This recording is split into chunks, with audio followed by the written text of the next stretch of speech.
So welcome to Inspire Radio, and today I'm joined by Tim Roberts from Enthuse Coaching and Training. So welcome, Tim, to Inspire Radio. Thank you, Jo. Great to be here.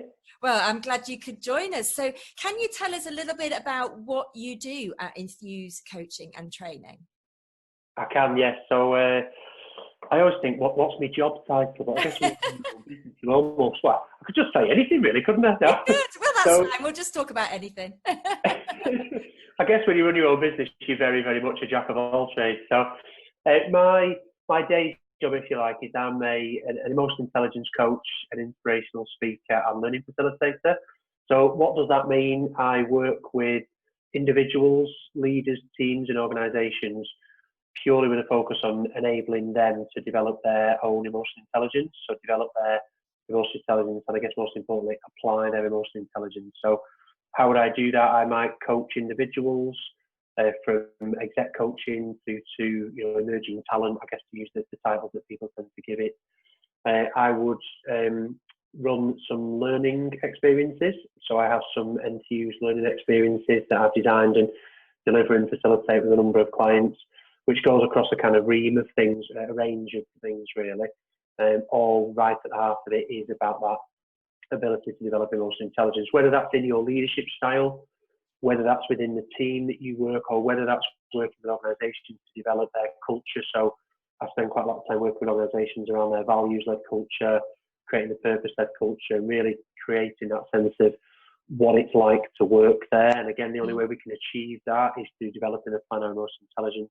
And I also work with my peers. So I run some Train the Trainer is probably the most common term that people recognise. So I have the Enthuse Learning Programme where I work with fellow facilitators and learning teams to look at how they can bring emotional intelligence into the learning that they would deliver. And I guess my background, my experience leans itself. I work a lot in terms of leadership development, so facilitating programs, coaching leaders.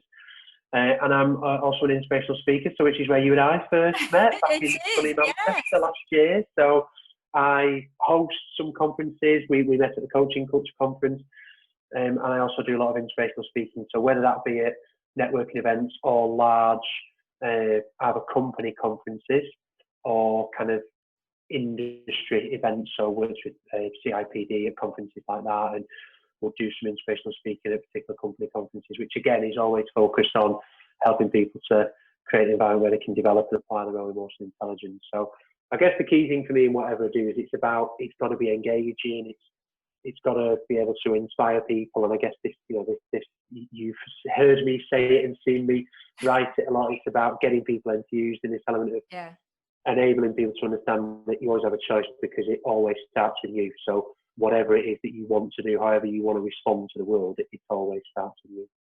Yeah, and before actually I go into my next question, I have to also say that Tim has a bit of a sidekick, and I met your mallard, I think it was, at the coaching conference where we met last year. So you had your little mallard with you, not a real one, I hasten to add.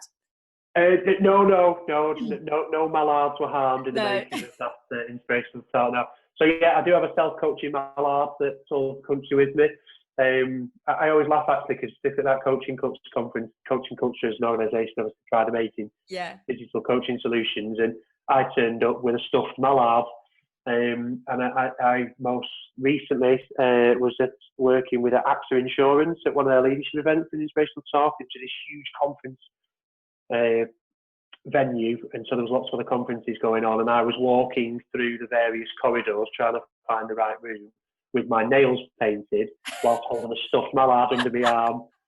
Yeah, I like to make an entrance. Perhaps is the best way to explain that. Yeah, no, you most definitely do. And if people haven't met you before, then they're going to get definitely an entrance when they do meet you. But just going back to the emotional intelligence, how did you come to really be focusing on that? What was the journey to get you to just focus on emotional intelligence and realise the importance of that for everybody?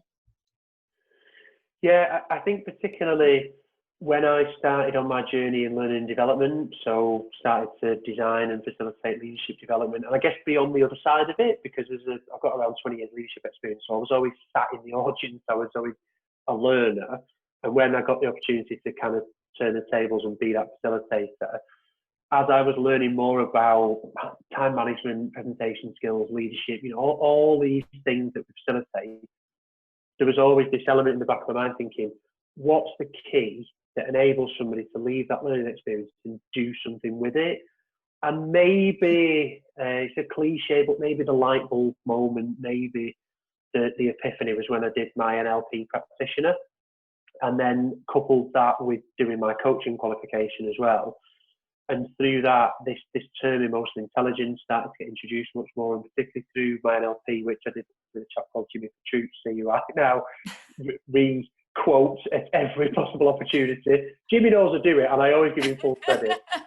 The words that are going on my headstone are emotional intelligence will get you further in life than anything else. And I remember Jimmy Petrucci saying that, and it just really struck a chord. So like with anything really, I'm one of these people that finds almost everything in life fascinating, so I don't ignore the boring bits. And when I hear something, I kind of go away, and it's like pulling on a thread until I get to the end of it. So again, working with Jimmy and his team, I then did my emotional intelligence practitioner qualification and really started to understand what it was. I guess understand the science, the history, like you should. If you want to be a credible coach, if you want to be a credible facilitator, you should do that background, you should do that research, that studying, and kind of really started to understand it. Obviously then did lots of researching around the work of Daniel Goleman, who is very much considered right with the world, kind of global authority on this, and really started to understand it. And then I think the bit for me was starting to see, okay, this is something that we need to talk about more.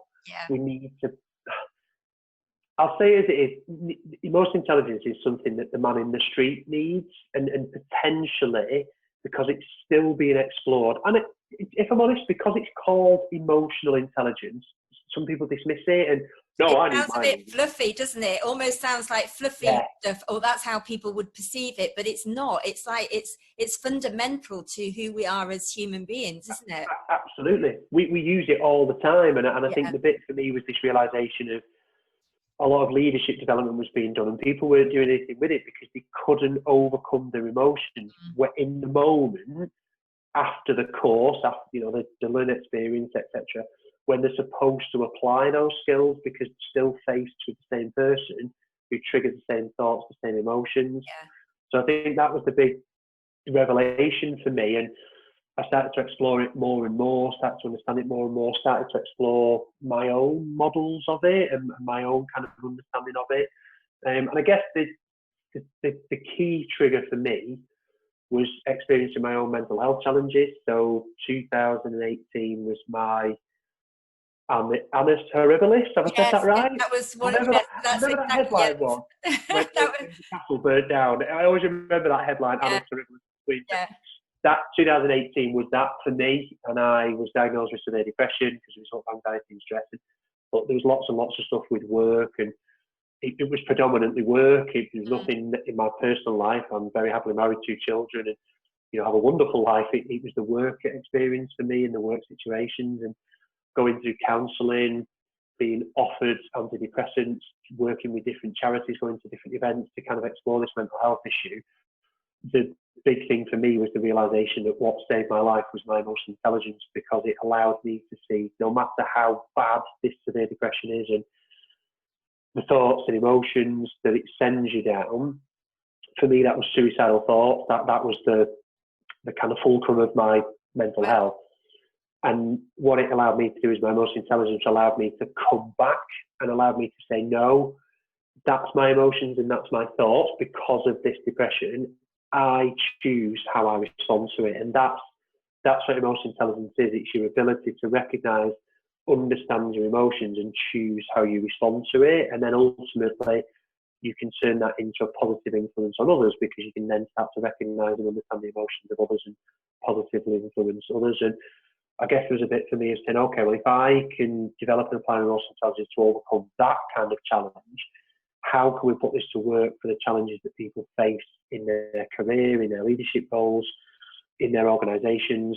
How can I help leaders to create the environment they want within their organization? And that's where Enthuse was born. So Enthuse, probably about 18 months into my journey of kind of being freelance and running my own business, because there was a realization that I wanted to just try and help as many people as I possibly can. And I don't mean that in any evangelical sense. I don't mean that in I'm better than anybody else. There's just this purpose of, if I can use it to help me, why can't I share this and be creative and coach and, you know, do these inspirational talks and facilitate learning experience where people can go and use that emotional intelligence and be able to overcome the challenges, be able to shut down their inner critic, be able to have the conversation that they want to have, to be able to understand and empathise with their teams better, to take the pressure off them and others. And, you know, at the end of the day, what any human being wants is positive influence.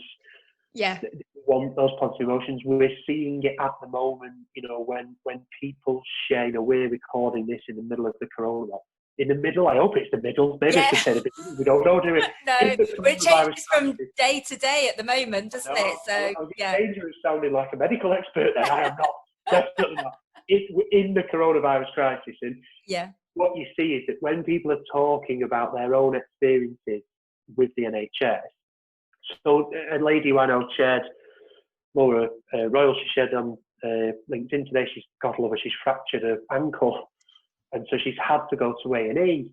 And all she talked about in the post was not the medical treatment she thought, was how amazing the NHS staff were in terms of making her feel welcome, calming her down, treating her like a human being, and keeping her spirits up while she's had this horrendous injury, surrounded by this world that we're in where we shouldn't be going to hospitals, and we need, you know, rightly, we need to protect and save the NHS. And they're the stories that are coming out. You know, if you look at that hospital that's just been opened this afternoon, it's amazing. It built hospital in 2 weeks. I mean, it's amazing what we are capable of doing, isn't it? Exactly. When we have to. It's amazing. Yeah. And I think that to me, at the heart of it, is emotional intelligence, because that's whoever is involved, let's just call it the nation, the government, the army, you know, the NHS, being able to say, this is the crisis, these are all the thoughts and emotions it causes. No, let's choose a positive reaction. Say, believe that it's possible to build a hospital. Believe that it's possible that through your relationship with the army that we can make this happen. And I think that's what we're seeing, is this degree of being together. It's those positive emotions coming out and at heart. And I guess really going back to your original questions, the beauty in me, for me with emotional intelligence, is we all have it. So we all have a different level of IQ. And let's be honest, sometimes people use that against others. Let's be really honest. Yeah, they do. Yeah. Whatever way. And with emotional intelligence, it doesn't matter. So you can be doing any job, and you can be as rich, whatever status you have. Everybody has the ability, no matter your age, your IQ, to develop and apply emotional intelligence, because it comes from within. And that's what gets you through life as well, isn't it? And that's really as well what, in fact, I was talking to somebody earlier today that is a coach and coaches parents and children. And if we could be coaching and talking about all those kind of things in school, you know, talking about emotional intelligence, none of that stuff is talked about in schools. And it's so important, because if we were talking about it, and you know, we'd be empowering a new generation that had self-belief, that had empathy, that could problem solve. And, you know, these are fundamental things that we all have within us. But when those aren't nurtured in the school environment, essentially, are they? Well, it's interesting, because I'm hoping that it starts to change, because so I have two daughters, they're aged 7 and 10, and in their primary school, they're not hearing the terms emotional intelligence. However, what's being nurtured in them is a growth mindset. That's great. The environment is much more about coaching. I wrote an article in the Coach magazine. I always laugh a bit. When I was at school, sort of late 80s to mid 90s, you know, the things that got said to me were, Robert, you're stupid. Why are you trying to answer that question? Robert's got to the, you know, if you got something wrong, you were told it was wrong, and end of, you were left at that level. Yeah. Whereas what even my 7-year-old experiences is, when she's not quite got something right, the coach is to say, well, have another look, Lucy, what do you think you could change? It's not quite right. So I think they are subconsciously creating that environment for emotional intelligence, and I hope that continues forward through secondary school, because my kids don't go to secondary school yet, so I don't know. Yeah. And I think that was the other reason that really opened my eyes, and this desire and his purpose to work with as many people to raise awareness and develop and apply emotional intelligence is because from an organisational point of view, we've also got this potential that generations are learning about emotional intelligence and are learning to be more mindful, to have a different mindset, to choose how they respond to their emotions and to embrace failure and learn how they overcome themselves. Yet they could potentially join the workforce of an organisation that is just exponentially different. And then it stops, and then it's like, we've got, these people, these young people are coming in with all these skills and, life skills or emotional intelligence and really thinking about that stuff. And then there's a blocker put in their way because the organisations haven't moved on with their thinking, have they? Well, I always think, imagine the leader who's going to manage my eldest daughter. So for argument's sake, somewhere in an organisation already there is, let's just say, an 18-year-old, and maybe they're on an apprenticeship, and maybe they're in an organisation that predominantly is quite command and control. So maybe a big organisation, financially secure, particular way of doing things, market share is safe, etc. So you don't have to change the leadership style. That 18-year-old in 10 years could be a leader at 28, and then my daughter is 20 years old and has had this education experience that if I'm wrong, I don't get made to feel stupid. I don't get chastised. I don't get marked down. I get coached to get it right, and I get understanding that I might need a bit of time to just be mindful and to think of others. And that leader at 28 has suddenly got to manage that 20-year-old. And all the leader knows at 28 is, I just tell you what to do and you should do it because that's what I've done for the last 10 years. What's your problem? Why aren't you getting this? And then the relationships fail.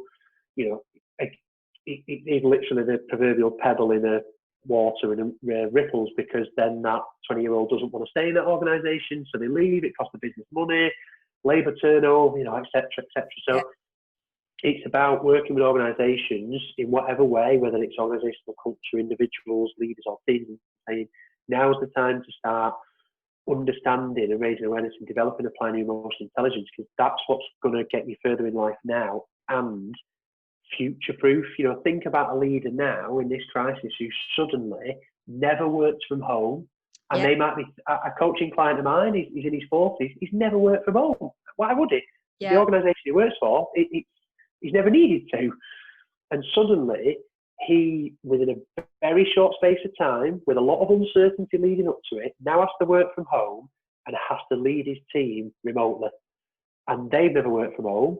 And the reason we're working together from a coaching point of view is to develop his emotional intelligence to better build relationships. And that's changed like that. I can try to click my fingers. So imagine for him, without that emotional intelligence, for when he sits in front of his PC and thinks, I don't even know how to work this. What do I do? How do I manage my team from a distance? Because normally they're just there and I can go and whatever. And I mean, like you say, this challenge that the whole world is facing is really forcing us to think differently and learn new ways of doing things. And actually, as much as there are the negatives to this, there are some really good opportunities for people to work on their self-development as well, and for the future. Yeah, absolutely. And I think we were talking about there, there's this heightened degree of empathy being shown right now, which is a good thing. And that's at the heart of emotional intelligence. So I guess the hope is that continues beyond this, and people have then naturally built that skill to align to that emotional intelligence. It's just so fundamental in anything that we do. And when we were talking off air, you were talking about the 3 pillars of emotional intelligence. Could you share that with our listeners? Yes, absolutely. So the model that I work with when I'm working with people in terms of emotional intelligence is there's 3 stages. Now, it's important to stress that those 3 stages are interdependent. So it's not, I achieved this first stage, go up the next step to the next one, get the next step, I've done it. There's my medal. It is interdependent, it's very much in perpetual motion, and it always starts with you. So the first step is called engage, and that's all about your self-awareness. So the 2 key questions that I ask people in that stage is, what do you stand for? What are your values, your principles, your beliefs? What are you built on? If I cut you in half, what do you believe, kind of thing? And also, what's your purpose? So what do you stand for is this element of that's what you're aiming to live up to every single day. So when you experience challenging emotions, it's either because you're about to go into a situation that you feel uncertain about, you don't feel in control. So therefore, your brain says, well, you don't know how you're going to live up to what you stand for. You don't know yet how you can demonstrate integrity, trust, reading off some of my values here in that situation. So you experience that nervousness, that uncertainty. It also comes when you're in the moment and you've said something or you've done something and somebody reacts in a way that you didn't expect them to. That awkwardness, that immediate, oh my God, I'm so sorry. Yeah. All that bit that says, oh no, just shut up and walk away, and you want the ground to swallow you up. Again, that's your brain saying, all right, how are you going to live up to what you stand for right now? How are you going to engage with your positive emotions? And of course, afterwards, it's that, oh, did I say the right thing to Jo? Will her listeners like me? Oh, did I get that point across? Am I going to get the job? Did people laugh? And, all of those things. So it's with us all the time. And that bit of putting your head on the pillow at night and having a good day, the secret there is not what you've achieved. It's, did I live up to what I stand for? Did I achieve everything in a way that I want to be known for? That question of what do you want people to say about you? So that's fundamental. And then what's your purpose? Look, this is no secret. This has been talked about for years and years. Stephen Covey's books had a huge influence on me. That's what he talks about, is what's your purpose? Why do you get out of bed in the morning? So my purpose is to make people think, coupled with I'm a father. That's the most important purpose for me. Yeah, definitely. Because, and I think it's important for people to understand your purpose is not what's on the wall in your office, it's you. Because again, that's what drives you to positive emotions. That's what says you want to overcome those challenges, because you have that purpose. And it's whatever you want that purpose to be. Somebody's purpose might be to pay the mortgage off in 10 years. Yeah. It's got nothing to do with me. It's your purpose. And the clearer you can be on that, the more informed your decisions are, because the only thing we're 100% in control of is our mindset in terms of how we choose to respond to our thoughts and emotions. So that's why that engage stage is so important, to have that heightened level of self-awareness. Self-awareness is the only superpower that any human being can have. Then the next stage is Inspire, which works beautifully for Inspire Radio. Yes, of course, for Inspire Radio. Absolutely. And the Inspire stage is built on positive emotions, because at the heart of strong emotional intelligence are positive emotions. So we all know we behave and perform at our best when we're full of positive emotions, when dopamine's flowing through our body, when the endorphins are sky high. And it's about tapping into what is it that inspires you? What can you do today to choose positive emotions? So I'm surprised that you know me well enough, Jo, and it's a radio station, so this is beautifully linked. But music is massive for me, so I'll listen to music. I practice mindfulness. I'll make sure. I used to go for a swim, but well, not at the moment. I definitely don't have my own swimming pool. Oh. So, I've replaced that with going for long walks in the morning, do stuff with my kids. I've built a landing craft out of cardboard today. Oh, very Blue Peter, very Blue Peter. Well, yeah, it's not very good, but we built it. Yeah. So it's all those kind of things. So when I work with people, it's about saying, I have this activity, it's called your wall of inspiration. So carry it around with you and stick to that wall pictures of things that inspire you. So for me, it's my mum and dad, it's my wife and kids, it's Paul Weller, it's a mod target, it's David Bowie, it's Manchester United, it's the City of Manchester, it's literature, etc., etc. And we all have that. Some people just have one thing. Some people say it's a picture of their kids, it's a picture of the wedding day. So you know what? Again, it's got nothing to do with me, it's you. But the key is you can tap into that all the time. It's about being clear on what it is that inspires you, and then engage with it, because that's what creates your mindset. That's what fills your subconscious mind with positive emotions. So when you're faced with a challenge, we respond positively. Yeah. And then the final stage is Enthuse. So, I make no apologies for using that same name for my brand, because it's the result of your emotional intelligence. Because now that's that bit of having your positive influence on other people. So your emotional intelligence is at its strongest when you can recognise and understand the emotions of others, and then choose to have that positive influence on others. So with leaders, that's about saying, what questions can you ask your team to better understand them? What observations can you make to see where your team might have some challenge? Because when somebody's sat in the meeting not engaging, it's not because they fell out with you, it's not because they're not interested, it's because something is going on for them. Yeah, and they're just not engaged because their mind is filled with something else. Yeah, and that can be anything. It can be stuff outside of work. It can be personal life, finances. It can be imposter syndrome. It can be confidence. It can be the person that sat opposite in the meeting said something to offend them this morning. They're just not ready to overcome it.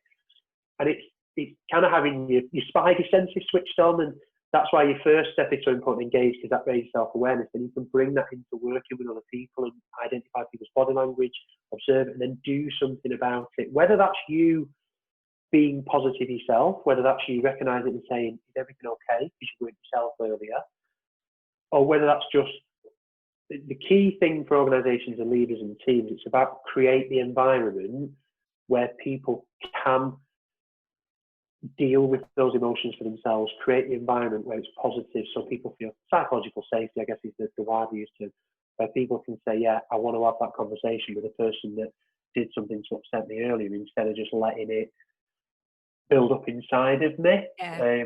And that the Enthuse stage is I guess where we're looking to get to achieve that level of emotional intelligence. So that's where you've got the positive influence all the time. That's when. So a good example is a coaching client of mine that we worked on those stages. A big thing he talked about was he'd seen an inspirational speaker talk about what's your Queen song. So play your Queen song. He called it his Queen song because every time this inspirational speaker on stage, he plays Don't Stop Me Now by Queen. So everybody has the Queen song, everybody has this song. So through working with him, now in his team, they've all created a playlist of their most inspirational songs, and once a week, they just stop and randomly choose somebody's song. Fantastic, I love it. And that's the product of him creating that enthused environment where people feel safe enough to do that and feel confident enough to say, yeah, actually, we face challenges in this organisation, and we have difficult conversations to have with customers, suppliers, our colleagues, etc. However, because I know I've got this environment, I can always choose a positive response to my emotions, and I think that's the key with everything I do through Enthuse. It's about raising people's awareness and ability to say, I don't have to react, I can respond. Even down to I'm about to deliver a presentation and I'm nervous, you can respond to that. So instead of reacting and talking to the slide, or reacting and shaking all of the piece of paper and not doing a very good presentation, you can respond and go, all that's about to happen is I'm about to have an experience and I'm going to learn from it and have that experience. That's that enthuse at work right there, where I choose that. And I guess the other link is about you and a critic. So I like to call it your BS factory. I'll use the very toned down version of that, because we all have this thing in our mind that says, so for me about to come on this podcast, I know you, we engage regularly online, we have very similar interests, yet still my mind's saying, oh God, Tim, don't say this. Oh, and it's prompting me to think, oh, should I just ring Joe and message her and say, I can't do it today? And your mind naturally says, don't do it. You're feeling tired, you're not feeling great because you're stuck in an house. And it's that bit of me being able to respond and go, no, just stop and say, how do I want to come across? Remind myself why I'm doing it. Remind myself what the opportunity is. Remind myself that because I know Joe, I trust her. So if I am a bit nervous at first, you'll make it a comfortable situation. And I have to do that consciously, because my brain will take me into a route of just back out of it. Don't do it. It's easier to just. And you know what? I do the same thing, Tim. I think, I think when you're a coach, people have a perception that you are always confident, that you can always pull it out of the bag, and they don't realize that we have all that negativity going on in our heads, and that little voice saying, oh no, you're no good, you can't do that, and blah, blah, blah. But what we work really hard on is choosing that positive. We choose to work on our emotional intelligence, so when we're faced with those situations, we can almost pull those out of the bag to save us, if you like, and push us forward into the positive, can't we?